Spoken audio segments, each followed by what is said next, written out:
اصحاب الاعراف رجالا یعرفونہم بسیماہم، جنت اور جہنم کے درمیان جو اصحاب اعراف ہوں گے، جن کا میں نے آپ کو پچھلے ایپیسوڈ میں بتایا تھا، پچھلے لیکچر میں بتایا تھا، جن کی نیکیاں برائیاں وزن میں برابر ہوں گی، تو وہ کیا کریں گے؟ پہلے تو انہوں نے اہل جنت کو پکارا تھا، پچھلے رکوع میں تھا، ان پہ سلامتی اور امیدیں ظاہر کیں اللہ ہمیں بھی یہاں لے جائے، اور جب جہنمیوں پہ نظر پڑی تو انہوں نے اللہ سے پناہ مانگی، اللہ ہمیں ان لوگوں میں شامل نہ کر دینا۔ تو اب اہل جہنم کو یہ اہل اعراف پکاریں گے، کیا کہیں گے؟ ونادا، اچھا دیکھیں یہ پاس کے صیغے ہیں، نادا ماضی کے، لیکن اس سے مراد فیوچر ہے۔ کیوں فیوچر؟ اس لیے کہ گویا یہ کام ہو چکا ہے، یعنی اتنا یقینی فیوچر ہے کہ گویا یہ ہو چکا ہے۔ یہ ایک بلاغت کا قاعدہ ہے کہ فیوچر کی بات کو پاسٹ کے صیغوں سے بیان کیا جاتا ہے، یعنی اس میں تاکید پیدا کرنے کے لیے۔ اصحاب اعراف پکاریں گے کچھ لوگوں کو، یعرفونہم بسیماہم، جن کو ان کی علامتوں سے پہچانیں گے۔ اب یہ علامتیں یہ بھی ہو سکتی ہیں کہ لوگ اپنے ریلیٹیوز کو پہچان لیں گے، یہ بھی ہو سکتا ہے کہ ان کے چہروں کے نور سے پہچان لیں۔ نبی صلی اللہ علیہ وسلم نے فرمایا لوگ جو وضو کرتے ہیں تو ان چہروں پہ رونق ہوگی، وضو کے آثار ہوں گے، تو ان کے اعمال کی وجہ سے دیکھنے سے لگ رہے ہوں، یہ اللہ ہی بہتر جانتا ہے۔ یعرفونہم بسیماہم، ان کو یہاں تو جہنمی مراد ہیں، تو جہنمیوں کی بدعمالیوں کی وجہ سے یا جہنم کی آگ کی وجہ سے، یا ویسے ہی کوئی لوگ ایک دوسرے کو جو دنیا میں پہچانتے تھے وہی علامتیں دیکھ کے جہنم میں پہچان لیں گے۔ تو یعرفونہم بسیماہم، جن کو ان کی علامتوں سے پہچانتے ہوں گے تو ان کو کیا کہیں گے؟ ما اغنی عنکم جمعکم، کیا تمہیں فائدہ نہیں پہنچایا، تمہیں غنی نہیں کیا تمہاری جماعت نے؟ دنیا میں تو تمہاری ایک جماعت تھی، تمہاری ایک پارٹی تھی، تمہارا ایک جاہ و جلال تھا۔ وما کنتم تستکبرون، اور جو دنیا میں اپنے آپ کو اتنا بڑا سمجھا کرتے تھے، تو اس بڑا سمجھنے نے آج تمہیں فائدہ نہیں پہنچایا، کیونکہ جو اپنے آپ کو بڑا سمجھتا ہے عام طور پر ہوتا بھی ہے وہ، تو اس کی بڑائی اس کو بچا لیتی ہے بہت سی چیزوں سے۔ تو تم تو دنیا میں بڑی بڑی باتیں کیا کرتے تھے، بڑی عزت تھی تمہاری، آج وہ تمہارے کام نہیں آئی، اور تم بڑے سمجھا کرتے تھے، اور جن کو تم حقیر سمجھتے تھے جنتی، جن کے بارے میں تم یہ کہتے تھے کہ بالفرض اگر آخرت ہوئی بھی تو یہ لوگ اس قابل نہیں ہے کہ اللہ ان پہ رحم کرے۔ بعض مشرکین مکہ اور بہت سے کافر آج بھی دنیا میں ایسے ہیں جو جنت جہنم پر ایمان رکھتے ہیں، لیکن ان کا یہ نظریہ ہے کہ یہ جو لوگ ہیں نا، یہ جو اہل اسلام ہیں اور نماز اور داڑھی اور پردے والی عورتیں، یہ آخرت میں اللہ یہ چیزیں نہیں پوچھے گا، یعنی اگر آخرت ہوئی بھی اور خدا رحم بھی کرے گا تو جو دنیا میں کرائٹیریا ہے وہی آخرت میں بھی ہے۔ خاص طور پہ یہ تکبر پڑھے لکھے لوگوں میں زیادہ ہوتا ہے، جو لوگ ایجوکیٹڈ ہوتے ہیں نا، پڑھے لکھے ہوتے ہیں، کوئی ڈگری ان کے پاس آ جاتی ہے، تو وہ اس خوش فہمی کے اندر مبتلا ہو جاتے ہیں کہ جو ٹھیلے والے، رکشے والے، موچی، یہ اس قابل نہیں ہے کہ ان کو آخرت میں بھی اللہ نوازے، یعنی دنیا میں جس کو بڑا سمجھا جاتا ہے آخرت میں بھی وہی ہوگا۔ تو ایک کبر ہوتا ہے، ان کی طرف حقارت سے دیکھتے ہیں کہ بھئی یہ کوئی کامیابی کا معیار یہ لوگ تھوڑی ہیں۔ آپ نے دیکھا ہوگا بہت سے ایجوکیٹڈ لوگ، یا کوئی ڈگری مل جائے یا کوئی زیادہ عزت معاشرے میں مل جائے تو یہ جھاڑو لگانے والے اور جمع دار اور یہ موچی اور ٹماٹر بیچنے والے، ان کو سمجھتے ہیں حقیر لوگ ہیں، جبکہ حدیث میں آتا ہے کہ جنت میں غریب لوگ مالداروں سے زیادہ ہوں گے اور جہنم میں مالدار غریبوں سے زیادہ ہوں گے۔ یہ صحیح حدیث ہیں اس بارے میں۔ تو جن کو آپ دنیا میں حقیر سمجھا کرتے تھے جنت میں ان کی مقدار زیادہ ہوگی، اور جن کو آپ دنیا میں بڑا سمجھا کرتے تھے جہنم میں وہ زیادہ ہوں گے۔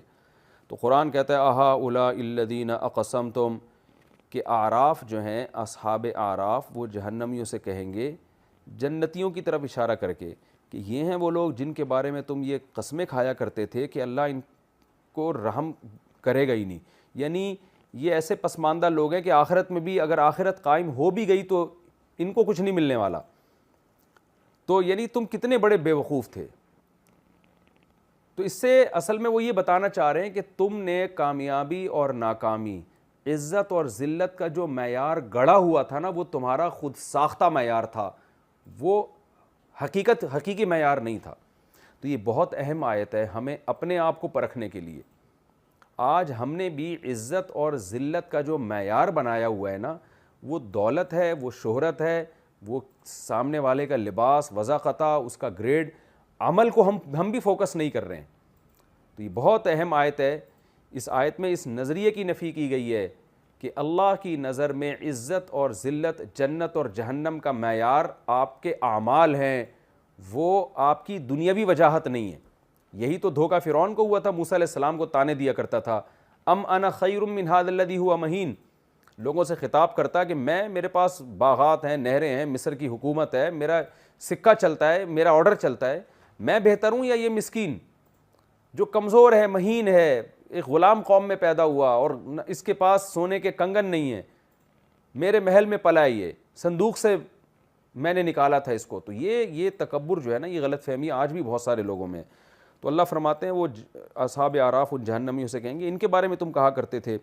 جب یہ مکالمہ ہوگا تو اللہ تعالیٰ پھر اصحاب اعراف کو کہیں گے ادخلوا الجنہ، تم بھی جنت میں داخل ہو جاؤ، لا خوف علیکم ولا انتم تحزنون، جیسے جنت میں کسی پر کوئی خوف اور غم نہیں ہوتا، تم پہ بھی کوئی خوف اور غم نہیں ہوگا، کیونکہ اس وقت ان کو یہ خوف تھا کہ ہماری نیکیاں بدیاں برابر ہیں، ایک طرف جہنم ایک طرف جنت، ایسا نہ ہو کہ اللہ ہمیں یہ کہے کہ چونکہ جنت کے اعمال تم نے نیکیوں کا پلڑا بھاری نہیں ہے اس لیے تمہارے لیے جہنم کا فیصلہ ہوگا۔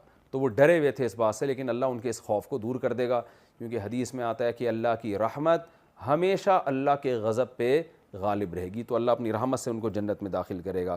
وَنَادَى أَصْحَابُ النَّارِ أَصْحَابَ الْجَنَّةِ، جب یہ جنتی سارے جنت میں اور جہنمی جہنم میں چلے جائیں گے تو جہنم کے لوگ پھر جنتیوں کو پکاریں گے۔ پہلے جنتیوں نے پکارا تھا، کیا کہا تھا کہ ہم سے جو ہمارے رب نے وعدہ کیا وہ ہم نے پورا پایا، بتاؤ تم سے تمہارے رب نے جو وعدہ کیا تھا وہ پورا پایا کہ نہیں پایا؟ جہنمی کہیں گے بالکل۔ تو اب جہنمی جنتیوں سے کہیں گے افیضوا علینا من الماء، من تبعیض کے لیے بھی آتا ہے، ہم پر تھوڑا سا پانی برسا دو، جنت کا تھوڑا سا پانی ہمیں دے دو، او مما رزقکم اللہ، یا جو رزق اللہ نے تمہیں دیا ہے اس میں سے کچھ، یہاں بھی تبعیض یعنی کچھ حصہ ہمیں چاہیے اس میں سے۔ قالوا، تو جنتی کہیں گے ان اللہ نے حرمہما، ان دونوں چیزوں کو حرام کر دیا ہے، علی الکافرین، انکار کرنے والوں پر۔ جو جنت اور جہنم کے منکر تھے نا، یقین ہی نہیں تھا، آیتیں پڑھ پڑھ کے سنائی جاتی تھیں، بتایا جاتا تھا، وہ اس کو مذاق سمجھتے تھے، آج ان لوگوں کو اللہ نے حرام کر دیا ہے، ہمارے اختیار میں نہیں ہے۔ الذین اتخذوا دینہم لہوا ولعبا، اب آگے اللہ کا کلام شروع ہو رہا ہے، یہ وہ کافر ہیں جنہوں نے اپنے دین کو کھیل تماشا بنا لیا تھا۔ کیا مطلب؟ یہ سمجھتے تھے کہ دنیا میں ہم آئے ہیں، کوئی مقصد نہیں ہے، بس انٹرٹینمنٹ۔ دیکھیں نا آج غیر مسلموں کا کیا ہے، وہ یعنی ان کے لائف اسٹائل دیکھ لیں آپ، سوائے لذت لذت لذت، انٹرٹینمنٹ بھی لذت کے لیے، تو سوائے زبان کی لذت، شرمگاہ کی لذت، پیٹ کی لذت، ان لذتوں کے علاوہ دنیا کا کوئی مقصد ہی نہیں ہے۔ پوری کائنات اللہ نے انسان کے لیے بنائی، اور انسان کو مزے اڑانے کے لیے بنایا ہو، یہ بات عقل سے بالا تر ہے۔ تو قرآن کہہ رہے یہ وہ لوگ تھے جنہوں نے اپنے دین کو کھیل تماشا بنا لیا تھا، ان کا مذہب ہی کھیل تماشا تھا۔ میں تو جب یہ آیت سنتا ہوں تو میں جو لوگ بین الاقوامی سطح پہ کھیلتے ہیں نا، میں اس کے حلال حرام ہونے کا فتویٰ نہیں دے رہا، وہ آپ دیگر علماء سے رابطہ کریں، لیکن مجھے ایسا لگتا ہے کہ کھیل کو پروفیشن بنا لینا یہ بھی بڑا خطرناک ہے۔ ڈر یہ لگتا ہے کہ کہیں یہ لوگ بھی اس آیت کا مصداق نہ ہو۔ کھیل کھیل کی حد تک رکھنا چاہیے، آپ مفید کاموں میں اپنے ٹائم کو صرف کرتے ہیں، آخرت بنانے کے لیے، کمانا بھی فرض ہے، اس کا بھی آخرت سے تعلق ہے، ان چیزوں کے لیے جب آپ تھک جاتے ہیں تو آپ فریش ہونے کے لیے کھیلتے بھی ہیں۔ ظاہر ہے جسمانی ایکٹیویٹیز ضروری ہیں، کھیل کود، اس سے جسم صحت مند رہتا ہے، ذہن فریش رہتا ہے، لیکن آپ تھک ہی کھیل میں رہے ہیں۔ یعنی ایک ہوتا ہے نا کہ آپ ذہنی کام کر کے تھکتے ہیں تو جسمانی کھیل کھیل کے ذہن فریش ہو جاتا ہے، اور ایک ہے آپ تھکتے ہی کھیل میں ہیں، تو کھیل برائے کھیل میں ہی اپنے آپ کو تھکاتے ہیں، پھر اس سے فریش کرنے کے لیے پھر کھیلتے ہیں آپ، تو یہ کیا ہو گیا؟ یعنی یہ کھیل برائے کھیل ہو گیا نا یہ۔ تو اس لیے اس میں دو قسم کے آیتیں، اس آیت کے مصداق میں دو قسم کے لوگ شامل ہیں۔ ایک تو وہ جن کا دنیا کا مقصد لذت برائے لذت، وہ خدا کو بھول چکے ہیں کہ اللہ کے کیا حکام ہیں، ان کے ہاں زنا بھی حلال ہے، ان کے ہاں ہوموسیکچولیٹی بھی حلال ہے، ان کے ہاں ہر وہ چیز جو جسمانی لذت میں رکاوٹ بنے بشرطے کہ ملک کے قانون کے خلاف نہ ہو. بس وہ ملک کے قانون کو تو اہمیت دیتے ہیں, اللہ کے قانون کو اہمیت نہیں دیتے. تو ہر وہ چیز جو جسمانی لذت میں رکاوٹ ہو اس کو وہ کباب میں ہڈی سمجھ کے اپنے راستے سے ہٹاتے ہیں. یہاں تک کہ اگر وہ روزہ بھی رکھتے ہیں نا تو وہ روزہ بھی اس لیے رکھتے ہیں تاکہ صحت اچھی رہے. صحت اچھی رہے گی تو ہم اور زیادہ لائف کو انجوائے کر سکیں گے. مسلمان جو روزہ رکھتا ہے وہ اس لیے کہ اللہ کا حکم ہے. صحت کا اچھا ہونا ایک ضمنی چیز ہے اس میں, تو اللہ کے آرڈر کی اللہ کے کوئی حیثیت نہیں ہے. تو ایک تو وہ لوگ داخل ہیں جن کا دنیا یعنی جن کا مذہبی کھیل تماشا ہے. دوسرا اس میں وہ لوگ بھی داخل ہیں جو ہیں مذہبی لوگ, لیکن انہوں نے مذہب کو بھی ایک انٹرٹینمنٹ کی چیز بنایا ہوا ہے. مذہب بھی نا ایک انٹرٹینمنٹ کی چیز بن چکا ہے. چند رسومات ہیں جن کو مذہب کا نام دیا ہوا ہے. محرم میں الگ قسم کی رسومات ہوں گی, جو ہے نا وہ الگ قسم کے انٹرٹینمنٹ ہے, الگ قسم کے اس میں اپنے ایک انجوائمنٹ ہے. رونا دھونا بھی ایک قسم کا خوب سمجھ لیں انجوائمنٹ کا ایک طریقہ ہوتا ہے کہ رونے دھونے کی مجلسیں ہوں گی, وہ بھی ایک قسم کی انجوائمنٹ ہے. ربیع الاول میں الگ قسم کی ہوں گی, سفر کے میں الگ قسم کی ہوں گی, رجب کے الگ کنڈے پک رہے ہیں, کھا رہے ہیں, پی رہے ہیں, انٹرٹینمنٹ, یہ بھی ایک طرح کی انٹرٹینمنٹ ہی ہے. تو ایک رمضان ہے جو تھوڑا سا بچا ہوا ہے ان چیزوں سے, تو اور اس کو پہ مذہب کا لیبل لگاتے ہیں. آج فلانے کا کھانا ہے, آج فلانے کا کھانا ہے, آج فلانے کا کھانا ہے, آج فلانے کے نام پہ بریانی, آج. تو یہ جو مذہبی لوگوں نے مذہب کی اصل تعلیمات کیا تھی آپ سورہ اعراف میں سن چکے ہیں. سورہ اعراف میں بھی اور سورہ انعام میں بھی, تعالوا اتل ما حرم ربکم علیکم, آؤ ہم تمہیں بتاتے ہیں رب کن چیزوں سے ناراض ہوتا ہے. اللہ کے ساتھ شرک نہ کرو, ماں باپ کے ساتھ اچھا سلوک کرو, یتیموں کا مال نہ کھاؤ, معاہدوں کی خلاف ورزی نہ کرو, اور اس طرح کی جتنی آیتیں ہیں, ناپ تول میں کمی نہ کرو, اور نماز کی پابندی ہے, اپنے بچوں کو غربت کے خوف سے قتل نہ کرو, اللہ پہ توکل کرو, ہم تمہیں رزق جیسے ان کو رزق دیتے ہیں تمہیں بھی رزق دیں گے. اس طرح کی جتنی آیتیں ہیں یہ ہے اصل اسلام. تو جو مذہبی لوگ جیسے یہود و نصارہ نے اپنے مذہب میں کچھ رسومات داخل کرنی, کرسمس رہ گئی ہے ان کے مذہب میں, تو ایسے ہی اہل اسلام میں ایک بہت بڑا طبقہ ایسا ہے کہ جن کا مذہب بھی جن کے لیے مذہب بھی ایک انٹرٹینمنٹ کی چیز بن گئی ہے. اس میں رونا دھونا بھی ہے, اس میں ہنسنا بھی ہے. تو مذہب کی جو اصل تعلیمات تھیں اس کو فالو نہیں کیا جا رہا. تو قرآن کہہ رہا ہے یہ وہ لوگ ہیں جنہوں نے اپنے دین کو کھیل تماشا بنا لیا تھا. کیوں؟ غرتہم الحیات الدنیا, ان کو دنیاوی زندگی نے دھوکے میں ڈال دیا تھا. دنیا کی زیب و زینت دیکھ کے یہ سمجھ بیٹھے تھے کہ یہی دنیا اصل ہے, یہاں سے ہم نے کبھی جانا نہیں ہے. قرآن دنیا کو جگہ جگہ متاع الغرور سے تعبیر کرتا ہے کہ یہ دھوکہ دے دیتی ہے انسان کو. آپ سمجھ رہے ہیں جس حالت میں ابھی ہوں کل بھی اسی کنڈیشن میں ہوں گا, ایسا نہیں ہوتا. بہت تیزی سے ٹائم گزر رہا ہے, کل قیامت کے دن آپ نے اللہ کے سامنے کھڑے ہونا ہے. تو آگے اللہ فرماتے ہیں فَالْيَوْمَ نَنْسَاهُمْ, پس آج ہم ان کو بھلا دیں گے. یہ جہنمی مانگ رہے ہوں گے نا پانی, تو اللہ ان کی پکار نہیں سنے گا. آج ہم ان کو بھلا دیں گے. کما نسوا لقاء یومہم ھذا, جیسے کہ انہوں نے اس دن کی ملاقات کو بھلا دیا تھا. ملاقات کو بھلانے میں یہ بھی داخل ہے کہ آپ ان آیتوں پہ غور ہی نہیں کر رہے جو آپ کو یہ بتا رہی ہیں کہ کل تم نے زندہ ہو کے اللہ کے سامنے کھڑے ہونا ہے دوبارہ. وہ آیتیں سننے کے لیے تیار نہیں, آپ ان پہ دلائل سننے کے لیے تیار نہیں. یہ بھی بھلانا ہے. اور یہ بھی بھلانا ہے کہ آپ ان آیتوں پر ایمان تو لے آئے لیکن آخرت آپ نے اپنی زندگی سے نکال دی ہے, اور ان آیتوں میں اب غور کر کے اپنے آپ کو سیدھا کرنے کے لیے تیار نہیں ہے. تو جو جس درجے میں آخرت کو بھولے گا, قیامت میں اللہ بھی اسی درجے میں اس کو بھولے گا. اور بھولنے کا مطلب کیا ہے؟ نظر انداز کر دے گا. کیونکہ میں نے بتایا نا بار بار کہ اللہ انسانوں سے انسانوں کے لب و لہجے میں, انسانوں کے طرز پہ کلام کرتا ہے. تو ہم جب کسی کو اگنور کرتے ہیں تو ہم اس کے لیے بھولنے کا لفظ استعمال کرتے ہیں. بھائی تم تو مجھے بھول ہی گئے ہو, تو ضروری نہیں ہوتا کہ وہ آپ کو بھولا ہو. ہم جب کسی کو رخصت کر رہے ہوتے ہیں تو کہتے ہیں نا تم جہاں بھی ہو میں تمہیں یاد رکھوں گا, تو مطلب میں تمہارا خیال رکھوں گا. تو یہاں بھی اللہ فرماتے ہیں ہم بھی ان کو بھول جائیں گے جیسے کہ یہ لوگ اس آخرت کو بھول گئے تھے. ابھی اولمپکس کے کھیل ہو رہے ہیں, آپ دیکھیں سارا دن کھیل میں لگے رہیں گے, پھر انعامات جیتیں گے, ٹرافیاں جیتیں گے. کون آسمان سے بارشیں برسا رہا ہے, کون ماں کے پیٹ میں ایک چھوٹے سے 1.5 ملین جرثوموں میں سے ایک جرثومے کو سلیکٹ کر کے اس کو انسان بناتا ہے, اس کے ناک کان دل دماغ جگر بناتا ہے, دنیا میں آ کے ماں کی چھاتیوں میں دودھ پیدا کرتا ہے, کیسے طرح طرح کے نباتات پیدا کرتا ہے. پھر اس نے مرد کے لیے عورت کو بنایا, عورت کے لیے مرد کو بنایا, لتسکنوا الیہا, تاکہ سکون حاصل. یہ پوری لائف دینے والا کون ہے؟ کون سوکھا چارہ جانوروں کو کھلا کے اس کے تھنوں سے ایسا چکنا گاڑھا دودھ نکال رہا ہے یہ نیچر یہ کام نہیں کر سکتی. غیر مسلم, میں بہت افسوس کے ساتھ کہنا پڑتا ہے, میں جب غیر مسلموں کی ڈاکومنٹریز دیکھتا ہوں نا, ہندوؤں نے بنائی ہو جنگلوں کی, ایسی خدا کے قدرت کے دلائل اس میں ہوتے ہیں, لیکن کسی ایک نے بھی گاڈ کا یا اللہ کا نام نہیں لیا ہوتا کہ ماشاء اللہ سبحان اللہ یا کیا زبردست خدا ہے. لیکن عربوں کی یا مسلمانوں کی ڈاکومنٹریز جب آپ دیکھتے ہیں تو نیچے سب نے کمنٹس کیے ہوتے ہیں کہ یار کیسی اللہ کی قدرت ہے. ایسی قدرت انسان کو دیکھنے کو ملتی ہے کہ انسان اپنی آنکھوں پہ ضبط نہیں کر سکتا. تو جو کائنات خدا کا اتنا زبردست تعارف کروا رہی ہے, اسی کائنات میں پڑھ کے خدا کو بھول رہے ہیں لوگ. تو قرآن کہہ رہے آج ہم ان کو بھلا دیں گے جیسے کہ انہوں نے اس دن کی ملاقات کو بھلا دیا. وما کانوا بآیاتنا یجحدون, اور جیسے کہ یہ لوگ ہماری آیتوں کا انکار کیا کرتے تھے, گویا آج ہم بھی انکار کر دیں گے, ہم جانتے ہی نہیں ان کو کون ہے. یعنی یہ تشبیہات ہیں.